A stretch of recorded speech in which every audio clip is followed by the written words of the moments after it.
Saludas a toda la gran familia de tecedistas, de gente que ama intimidad con Dios diaria. Espero que hoy te hayas levantado y buscado a Dios.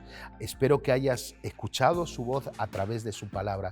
Recuerda los 7 pasos que nos habla este devocional. Está al comienzo de las páginas. Es muy interesante. Y si buscas 7 pasos en nuestra página de YouTube, también los vas a encontrar. Son 7 pasos para buscar a Dios, para que lo puedas poner en práctica cada día en tu vida. Vamos en este día a leer en Hechos capítulo 16 del 19 al 40 y el título de hoy es Frutos en medio de la aflicción. Leemos en la palabra de Dios, el versículo 19 dice: pero al ver sus amos que había salido la esperanza de su ganancia, prendieron a Pablo y a Silas y los trajeron al foro ante las autoridades. Los presentaron a los magistrados y dijeron: estos hombres, siendo judíos, alborotan nuestra ciudad y enseñan costumbres que no es lícito recibir ni hacer, pues somos romanos. Entonces se agolpó el pueblo contra ellos y los magistrados, rasgándole las ropas, ordenando azotarlos con varas.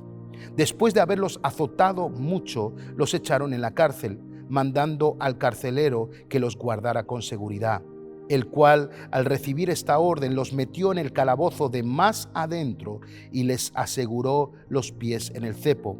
Pero a medianoche, orando, Pablo y Silas cantaban himnos a Dios y los presos los oían.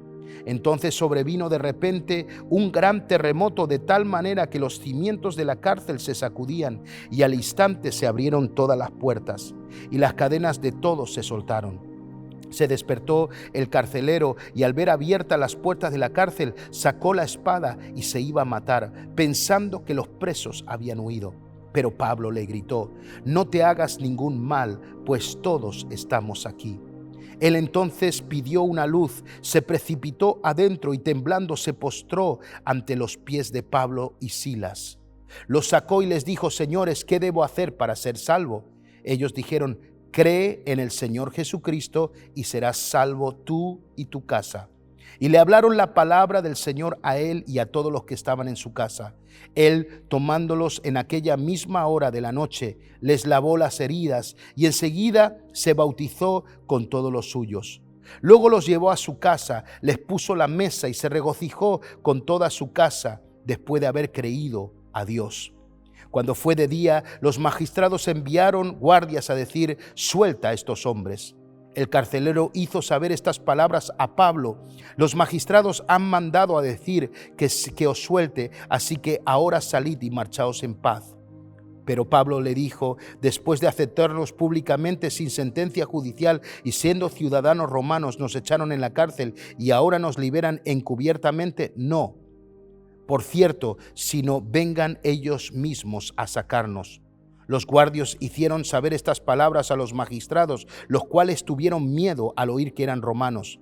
Fueron y se excusaron, los sacaron y les pidieron que salieran de la ciudad.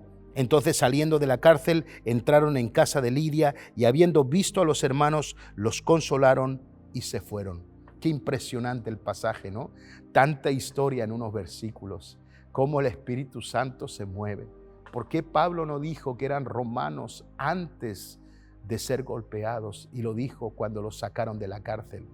Me emocionan estas palabras de cómo eran esos cristianos antiguos, tan diferente a lo que hoy vemos, que Dios nos transforme de tal manera que podamos ser como ellos. Había una batalla espiritual en aquel tiempo. Estaban en un lugar netamente romano y cada vez que ellos libertaban a alguien, sanaban a alguien, lo que hacían era crear una crisis financiera en esos sectores que los romanos tenían.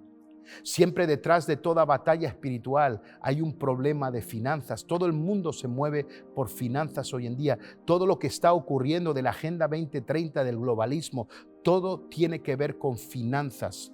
Y uno de los grandes problemas que hay es la iglesia, porque los milagros de Dios vienen a destruir esos mundos financieros ocultos que hay allí. Es interesante que esa maldad y la maldad de hoy está sustentada por las finanzas. Y ¿sabes qué? Ellos fueron brutalmente golpeados, ahora están en la cárcel y comienzan a adorar a Dios en medio de la cárcel. Comienzan a alabar a Dios. Y todos sabemos esto. No voy a entrar mucho en esto porque se han predicado millones de prédicas sobre esto. Adora en medio de tu aflicción. Adora en medio de tu tribulación. Adora en medio de tus problemas y verás que Dios abre las puertas. Ahora, es interesante que las puertas de la cárcel se abrieron. Se abrieron absolutamente todas. Pero ¿saben qué? Muchas veces los milagros que Dios hace no son para nosotros. Probablemente si yo me hubiera encontrado con todo abierto, hubiera salido corriendo. Y probablemente hubiera tomado el milagro como un milagro mío. Pero ¿sabes qué? Hay milagros que Dios hace que no son para nosotros, son para que otros crean. Y tenemos que entender esto, tenemos que discernir qué milagro es para nosotros y qué milagro es para que otros conozcan de Jesús. Hay milagros que Dios hace, parece que son para nosotros, pero no son para nosotros, son para que otros crezcan. Las puertas de la cárcel abiertas eran puertas para que toda una familia entregara su vida a Cristo y para que la primera iglesia de Filipos fuera fundada en ese lugar. Qué impresionante. Dios funda una iglesia, pero hay milagros que no son para mí, son para Dios y son para que otra gente pueda creer en Él. Vamos a orar. Padre, te damos gracias, Señor, por este devocional. Gracias por este mes de julio que nos has dado con tu palabra. Ayúdanos a ser como la iglesia primitiva. Ayúdanos a ser como ellos, Señor. Ayúdanos a ponerte a ti primero y después nosotros, Señor. Ayúdanos a predicar el reino donde quiera que estemos. Ayúdanos a orar por los enfermos y ser una generación diferente. Te lo pido en el nombre de Jesús. Amén. Recuerda, busca tu devocional en la iglesia. Está ya preparado y ten un devocional en agosto increíble. Te amo y te bendigo. Soy el pastor Samuel desde España.